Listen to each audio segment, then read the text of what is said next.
So this section of the event will be recorded. The Q&A section will not be recorded.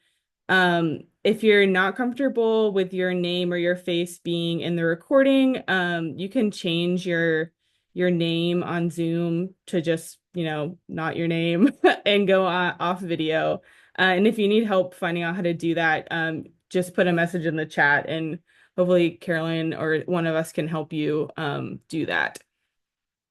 Other things, please stay on mute throughout the presentation so we can get through the content. And then we're going to have a Q&A section at the end. So if a question pops in your head, like while we're talking about something, feel free to just like put that in the chat and we'll add it to a list of questions to go through at the end. And if there are any reporters on the call, all of this content that we're presenting here is off the record. But if you do want to talk to someone from Campaign for Southern Equality about our program in South Dakota, you can email me at emma@southern-equality.org. And if any other folks, want to give your emails in case there are any reporters on the call, please feel free to do that. Next slide.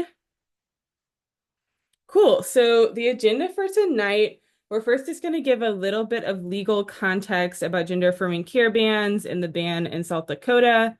Then we're going to talk about the Trans Youth Emergency Project and how your family can reach out and get support from us.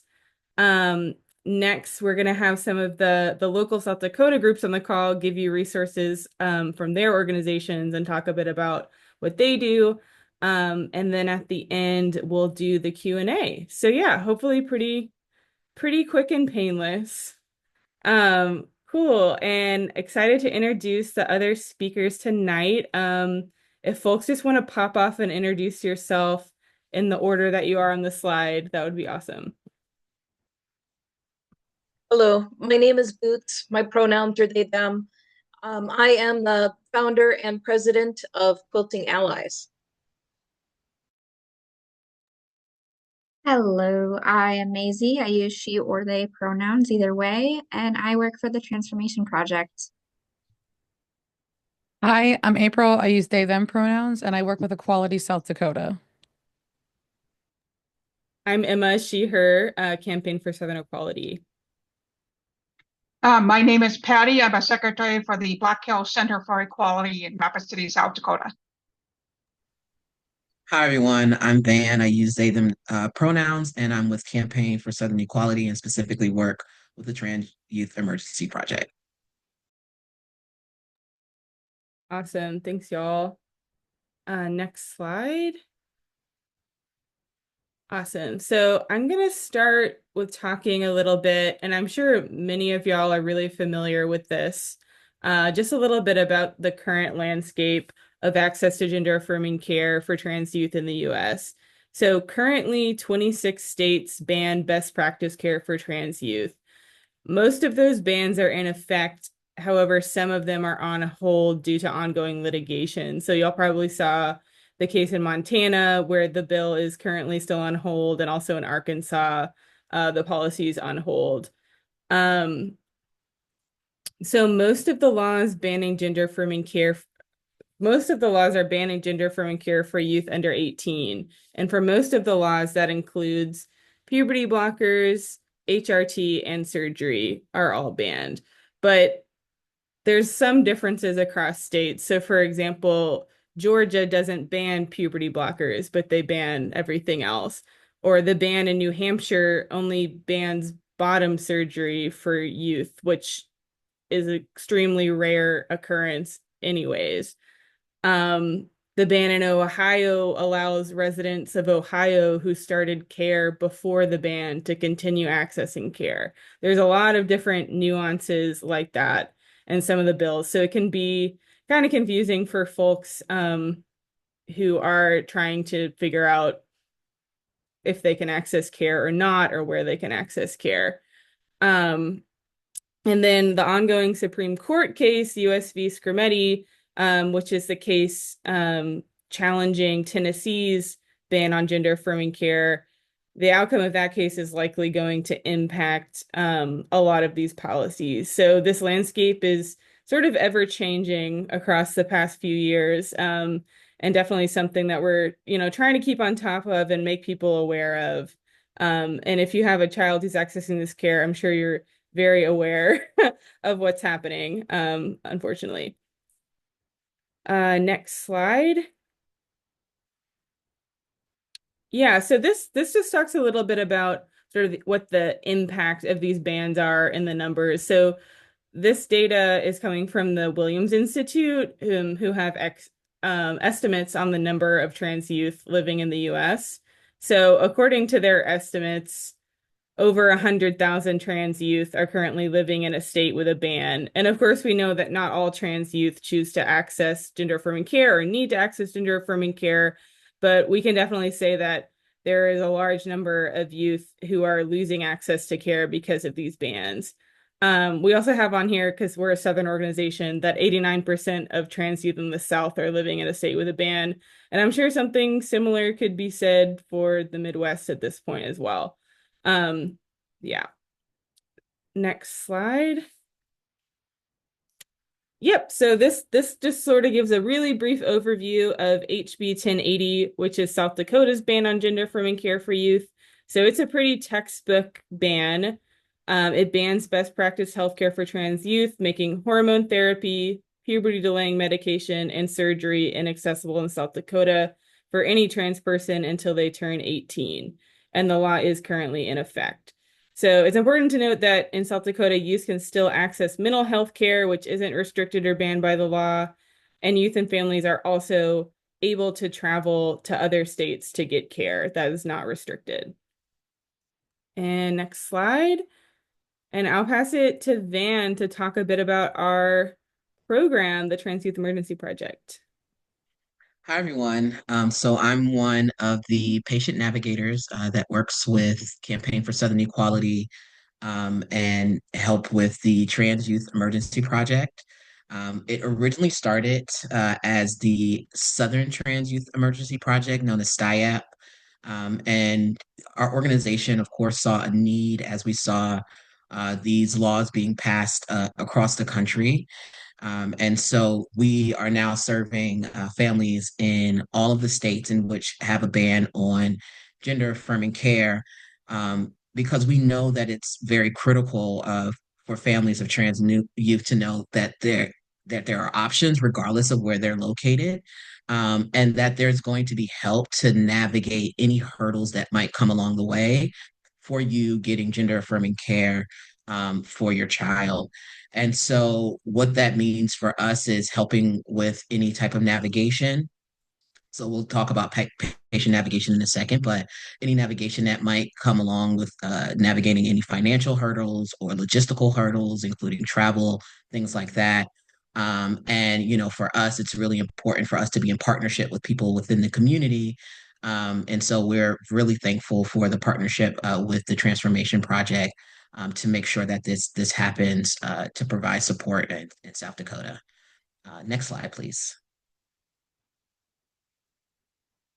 So with the Trans Youth Emergency Project, or affectionately known as TIAP, there are three approaches that we have with the program. The first thing is patient navigation, which means for us is really around customization and ensuring that every family gets one-on-one support. So when there is outreach to us and you actually meet with a patient navigator, know that no call is the same, and that we're going to do our best to provide you resources, get you referred to out-of-state providers if necessary, or talking through logistical challenges as it relates to travel, and really just hearing and learning more about your family situation and how we can be helpful in navigating gender affirming care, particularly outside of the state.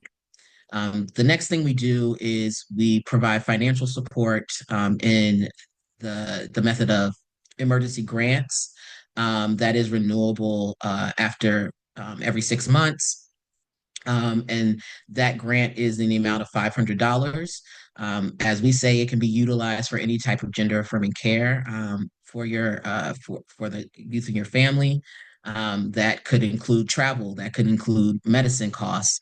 Some people are using it for legal fees. Some folks are saying, hey, I just want to get my child a gender affirming haircut and clothing. That's fine. It's not something that, we're necessarily going to say you have to utilize the funds for this. We're just hoping, and of course, saying that you likely need the support for gender affirming care for your child.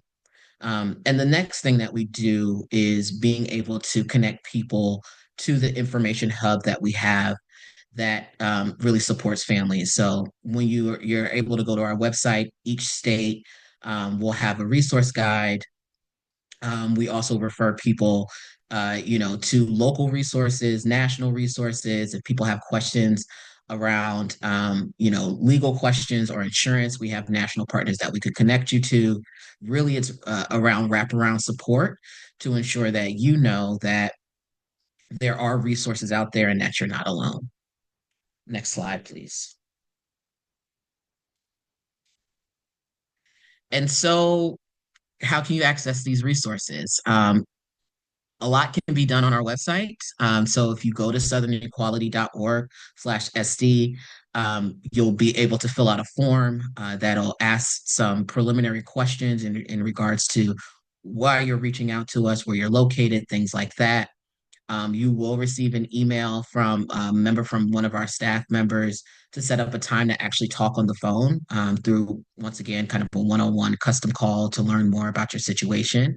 And during the call, you'll talk to one of us to kind of determine what resources are necessary for your family and what you might be interested in and how we can connect you. If you're interested in the $500 grant, we'll actually be on the phone with you and fill out that application with you on the phone. And of course, if your child has to be referred out of state for gender affirming care, we will work with you to ensure that we get you connected to the best provider that meets your needs and what works best for your family. And of course, if you are interested in other resources in South Dakota, things like support groups or community organizations, we can connect you and recommend those organizations for you as well. So I always let families know, regardless of what you might think that your financial need is, please know that the grant money is available to you. So we say, take the money. Some people will say, oh, I don't want to take it from other folks. We say, the money is there. If you've already reached out to us, we know that there is a need there. We understand that providing gender affirming care for youth is costly. Travel is costly, medication, all of that is costly. And so that's why the grant is there. So, definitely know that it's there to support your needs. So that's a little bit about our program. Please reach out to us. Know that we are a solid resource for you, and we're going to do everything that we can to connect you to the resources that are necessary, including gender affirming doctors outside of your state. And now I'm going to pass it over to our partners at the Transformation Project. Thank you so much. So at the Transformation Project, our mission is to support and empower the trans community and their families while also educating the state about gender identity. So when HB 1080 was passed into law, we quickly realized that there was a big need for families to be able to help their child keep up with the health care that they already were on or needing to access it for the first time outside of the state of South Dakota.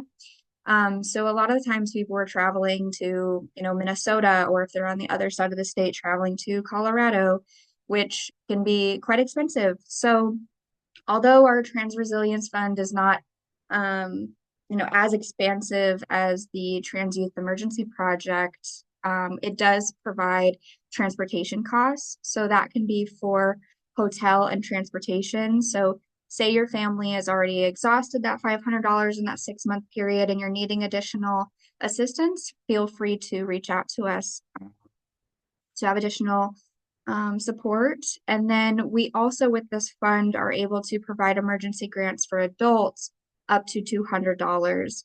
So that can be for name change, gender marker corrections on identification documents. It can be for having to move states because they don't feel safe in South Dakota anymore. It can be for a wide range of things. The only thing that it cannot cover is those medical expenses, like the cost of the appointment or the cost of the medication.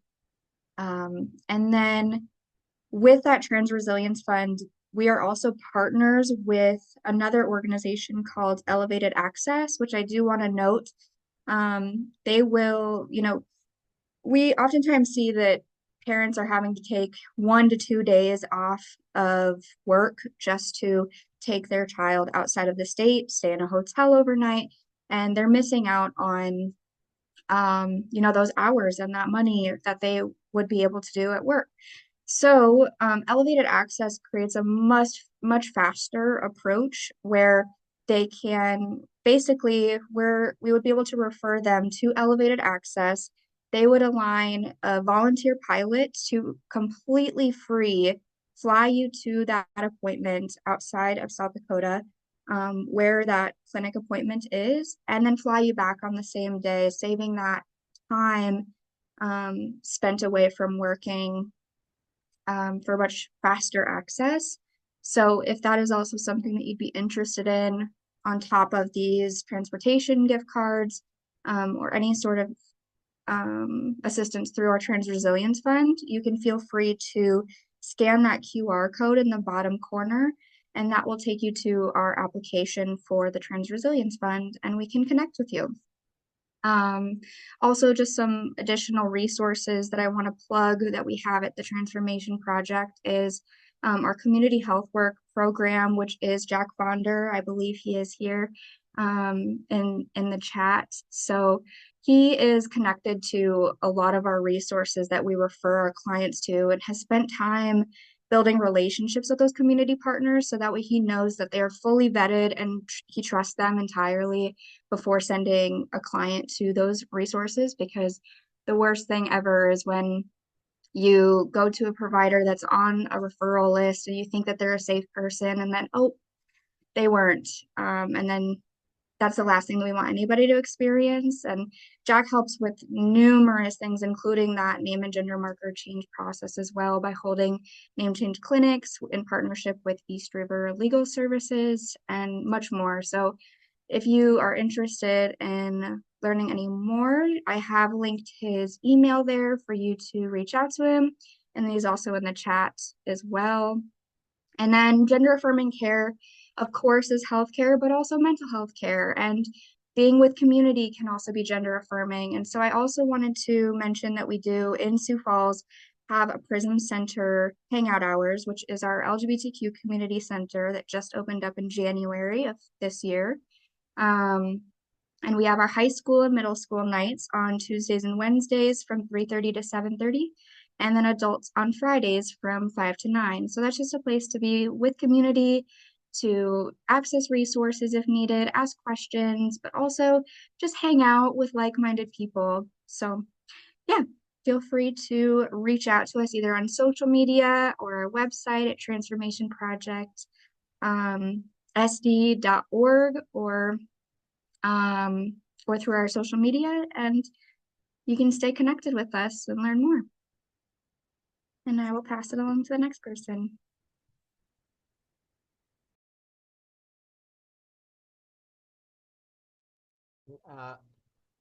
That'd be me, Lawrence Novotny at Brookings Pride. We hold a Pride celebration in Brookings. It's probably a bit. We did about 3 of them in the past years. Mainly we have at the Pride, various vendor booths. Some of them are some of local counseling agencies that can provide some counseling support for trans youth.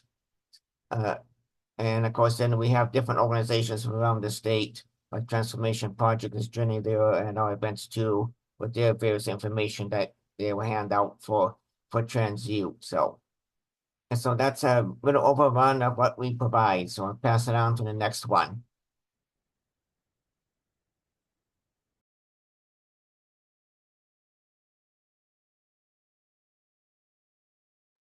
Yes, hi, my name is Patty Marnson. I'm a secretary for the Black Hills Center for Equality. We are an LGBTQ resource organization based out in Rapid City, South Dakota, where we serve the entire Black Hills. And while we do not provide direct economic support, we have a support group called Gender Expansive Artistry for gay and lesbian and trans youth. We also do work with another local group that's transgender-led called Transcendence, and they offer support groups for adults as well as youth. And they also are able to provide small micro grants for name changes as well as potential travel costs to seek care somewhere else. And we have our Pride Festival next year. It'll be on the last weekend of June. And we also help out another group called Uniting Resilience. It's Two-Spirit Native American focused group. They also do support groups, particularly for the Native American community. And they will be having their own Two-Spirit powwow on the first weekend in June. And we also, closely work with the Equality South Dakota, Brookings Pride, Transformation Project. So if we run across someone who needs support that in a closer area, particularly on the east side of the state, we're more than happy to connect those folks up to resources with other organizations.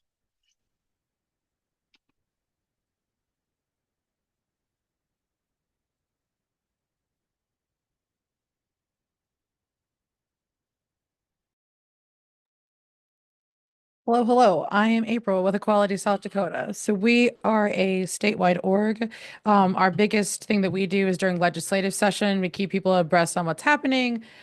We coordinate with other groups to hire a lobbyist who also lets us know what kind of bills are coming through and what conversations are happening through the legislature. As far as community outreach goes, in the spring, last couple of years, we've actually been having community grants to help support other 2S LGBTQ groups in the state, as well as scholarships for folks who are in high school, college, and even if they're going in like a trade school as well. Our biggest contribution would be because we're such a central, not central, but like we're a statewide org, we pretty much know like a lot of folks have connections to like Equality Federation, that kind of stuff, ACLU, those sort of things. And we all pretty much know, a lot of us know each other as well. And so for us, it's not really direct access. It's more like support for people doing stuff across the state. And if you're like, hey, I need to know, like, I live here, other groups close to me, we can do that for you as well. But that is mostly all of us.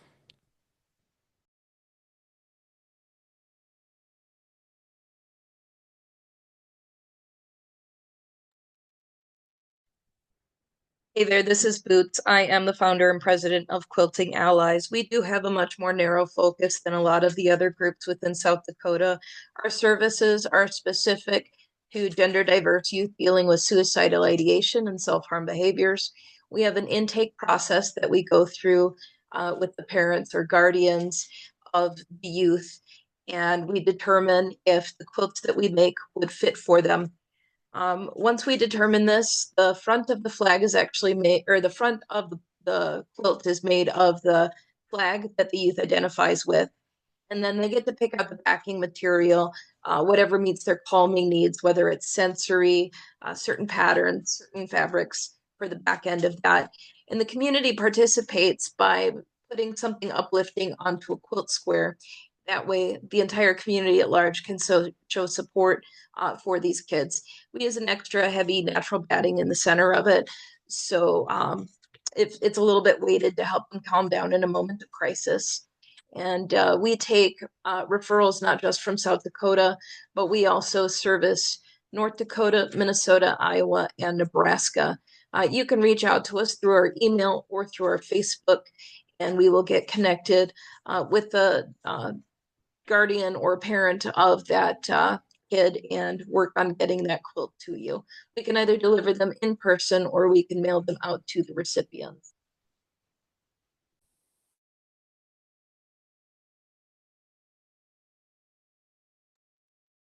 Thank y'all so much. It is so amazing to hear about all of the work that y'all are doing in South Dakota.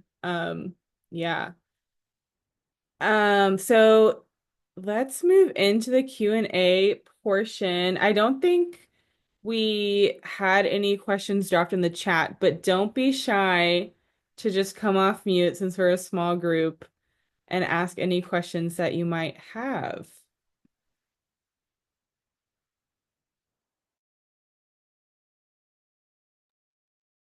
One of the things that I did want to add in is South Dakota, specifically for the Black Hills and for Sioux Falls.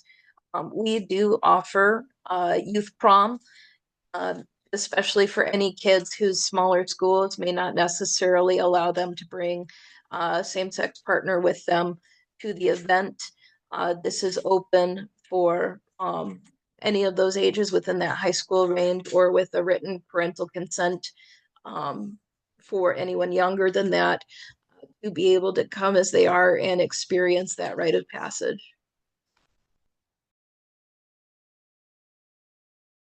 I'm glad you brought that up. Both Black Hills Center for Equality does a youth pride in conjunction with its regular festival in the park. That is also open to youth and their, friends and girlfriends, and it's been very popular. We've been very happy with the turnout. I think it's something that's really appreciated by youth and their families in our area.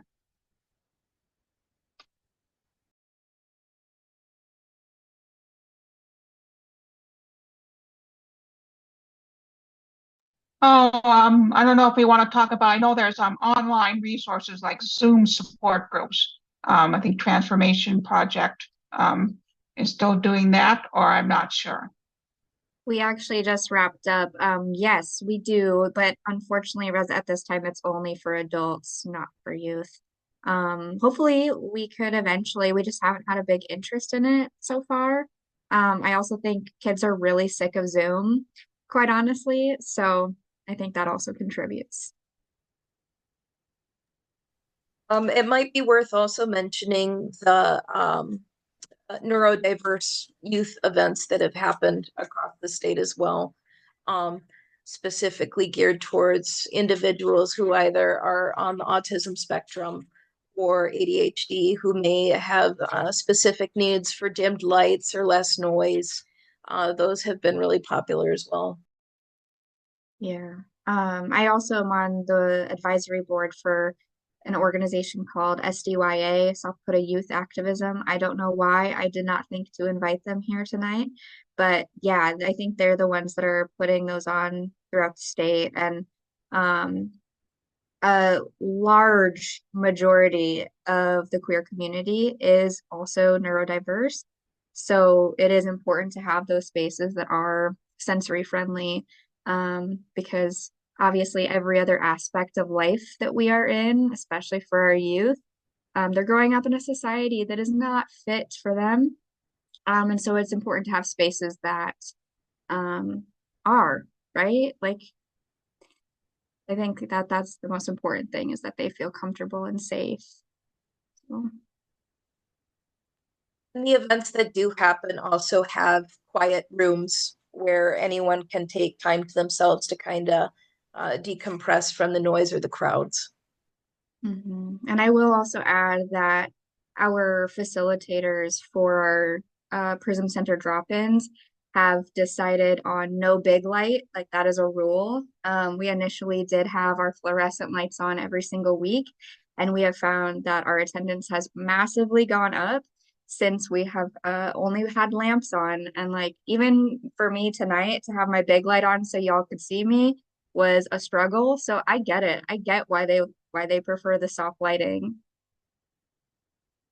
But yes, we also always provide, even in our noisy events that we hold, have another room where people can take a little break, play with some fidgets, and also we have earbuds and headphones that they can also use if they don't want to take themselves out of the space. They still want to be participating, but if they just want to dim it a little bit. So that's also been really helpful.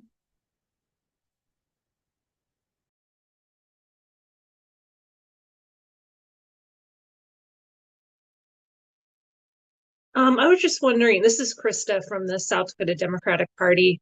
I was just wondering if the Transformation Project has plans to bring the Prism Center to other cities in South Dakota. I know that that is absolutely Susan's vision. Susan is our executive director, for those of you who are not aware. I know that her vision is for sure to expand, but we're still a really small, very mighty team. Jack and I are still the only full-time employees. The rest are part-time. We're under 10 staff, I think even under 7 at this point. And our executive director is fully volunteer. So we would absolutely love that. We just need funding to do so. So tell all your friends to donate, donate, donate.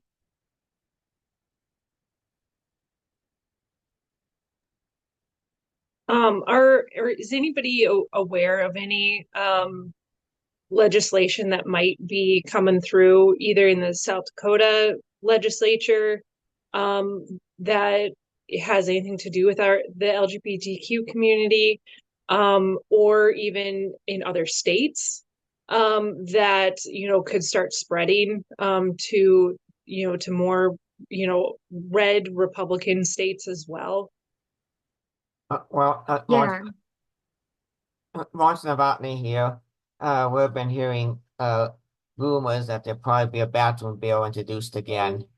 Uh, so that's you know, we heard of it looks like it might be actually coming onto. It's not definite, but we won't know until it actually drops. But that means that's one thing that we're aware of right now. So.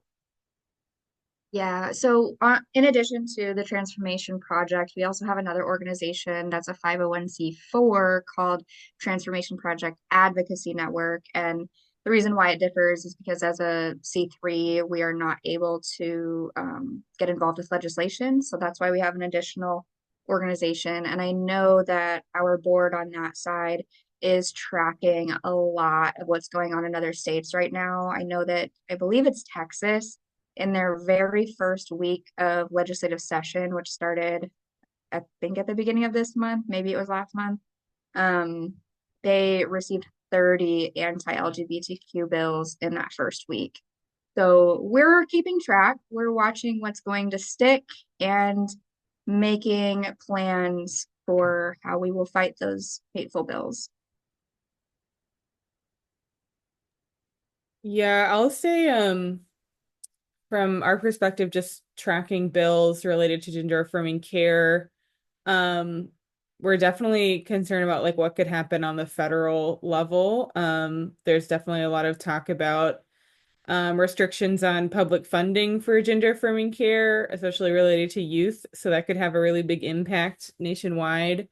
On the state level, last year, Tennessee tried to, well, they did pass a bill that was attempting to restrict travel out of state to get care. The bill ended up not really having any legs. Like it didn't have a big impact. It basically just said you can't take a child out of state to get gender affirming care without their parents' consent, which is already illegal to do with any type of medical care.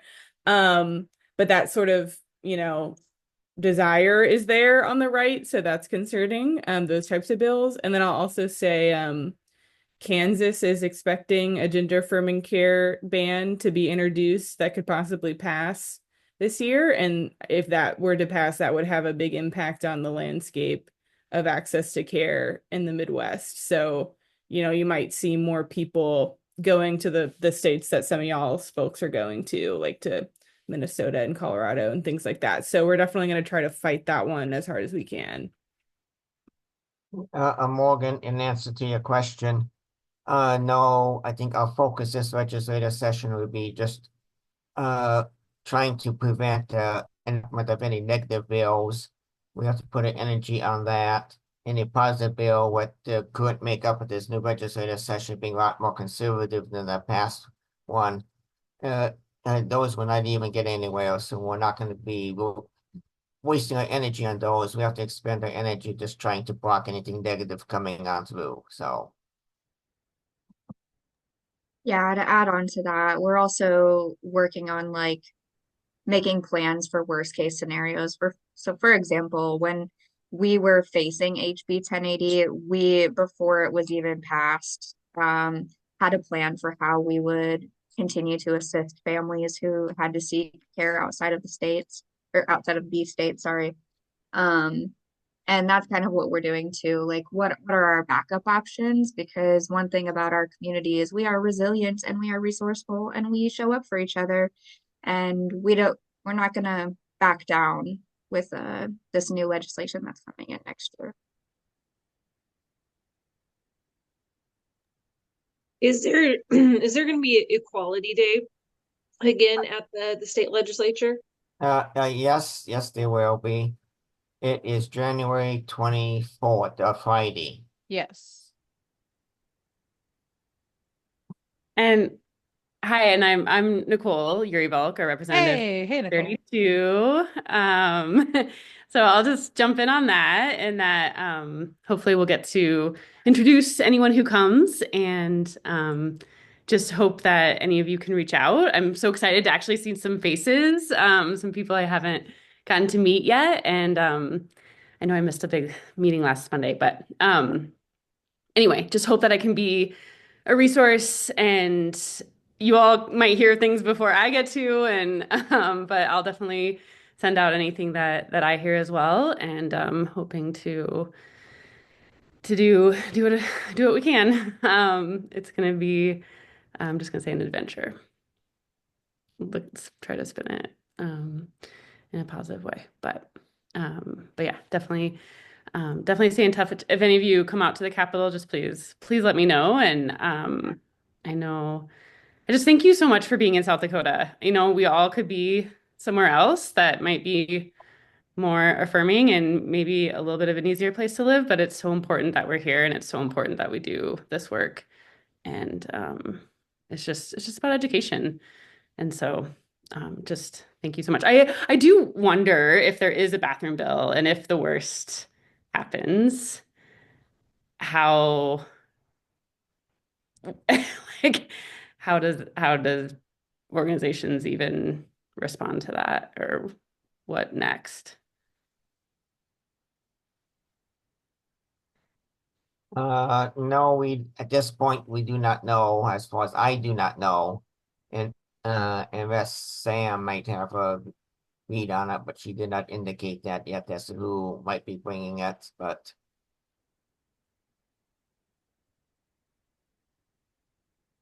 I guess a different question. How many trans youth have been seeking care or support within the last year or 2 years since the enactment of House Bill 1080? Yeah, so I don't have the numbers that are specific to South Dakota, but I know that we have served over 1,000 families since we launched this program, and we're active in every state with a ban. So that's across like 26 states. I don't know if Van and Carolyn, you have any insights into folks from South Dakota, or also Maisie, obviously, with your program as well. Yeah, so for us, for the Trans Resilience Fund, we have helped 15 families, reoccurring families. So that's any time that they have to travel out of state, they can reapply for those transportation costs. And that's always in a form. I don't know if I mentioned this, I'm so sorry. But it is in the form of Visa gift cards. So we're able to send that so that way if they have to buy gas, they can use this Visa gift card. If they have to buy a hotel, they can use that. So yeah. Um, and then whenever they get their next appointment scheduled, which is usually like, 3 months in advance, they'll just go ahead and make that appointment, that future appointment right when they're there. Then they can let me know and I get another gift card sent out at the next one. So that's kind of what that process looks like. Yeah, we're not quite sure in regards to how many folks that we've been able to help in South Dakota yet. However, for us, we're just excited to help as many families as we can. So, for us, it's really about making sure that people know about the resources and making sure that they know that were here and to fill out, the form and application so we can get them connected to patient navigation. And I would like to point out that no matter where you are in the state, you can just contact any one of these organizations, and if they can't help you, they definitely know an organization or individual who can. I think all of us in South Dakota are very well in good communication with each other and work with each other. So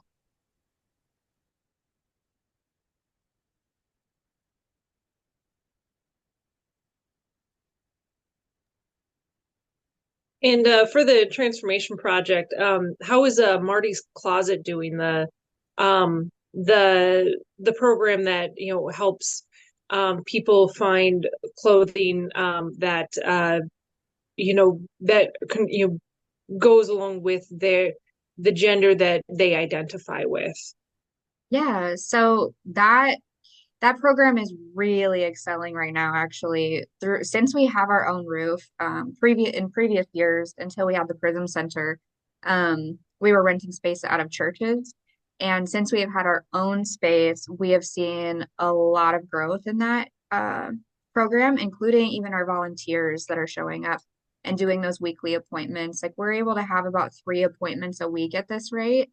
And with those, they get a week's worth of clothing and they're able to come back every 6 months. So, with youth, their bodies change, they're getting bigger, they're getting, you know, they're they need to refresh their style. I know that youth like to be, um, you know, trendy or whatever, but also for adults that need to have a seasonal change or.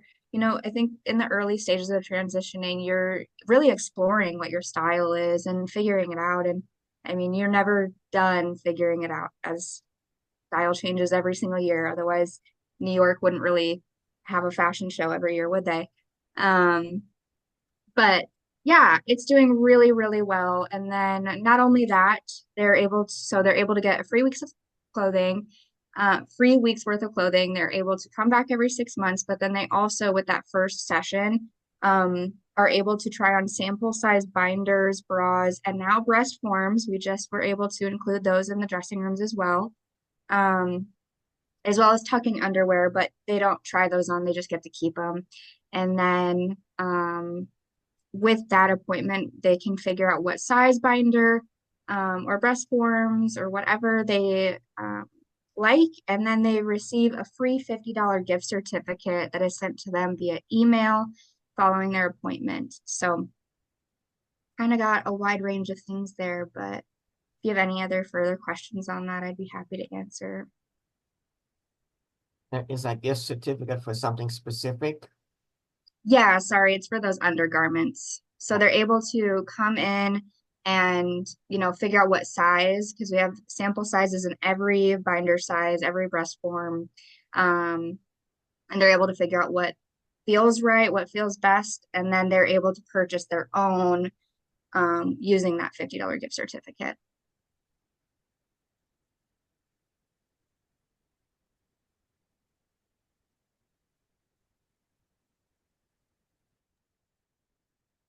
Any other questions about any of the programs we talked about tonight? Last call.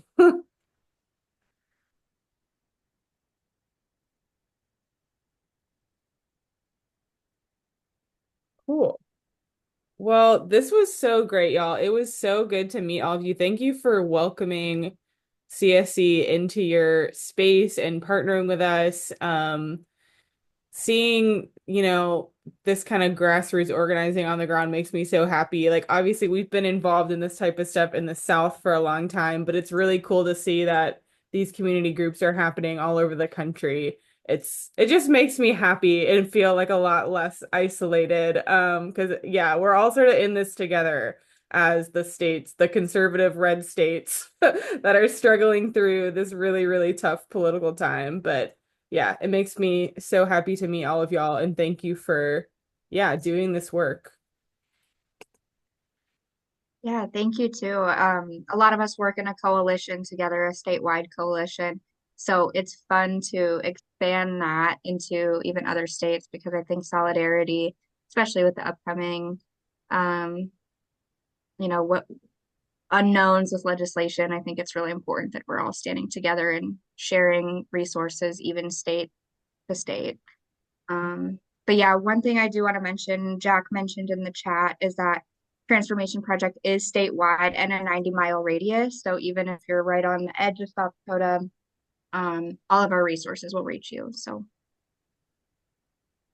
That's awesome.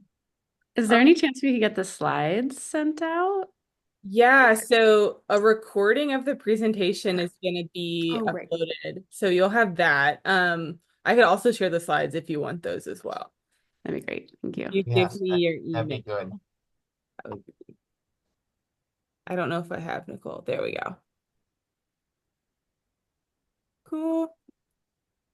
All right, y'all. Well, I'll let everyone have their Monday night back and have a good holiday. I hope everyone takes some time to rest.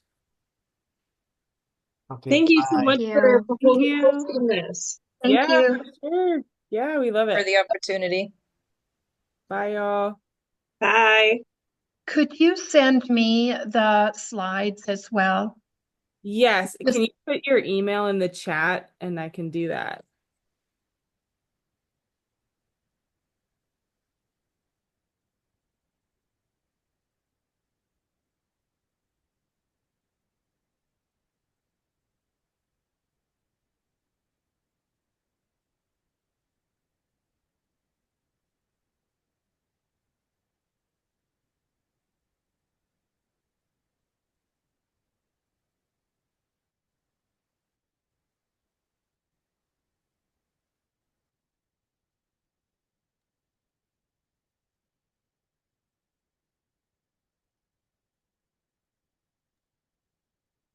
thank you. Thank you. Bye. Bye-bye.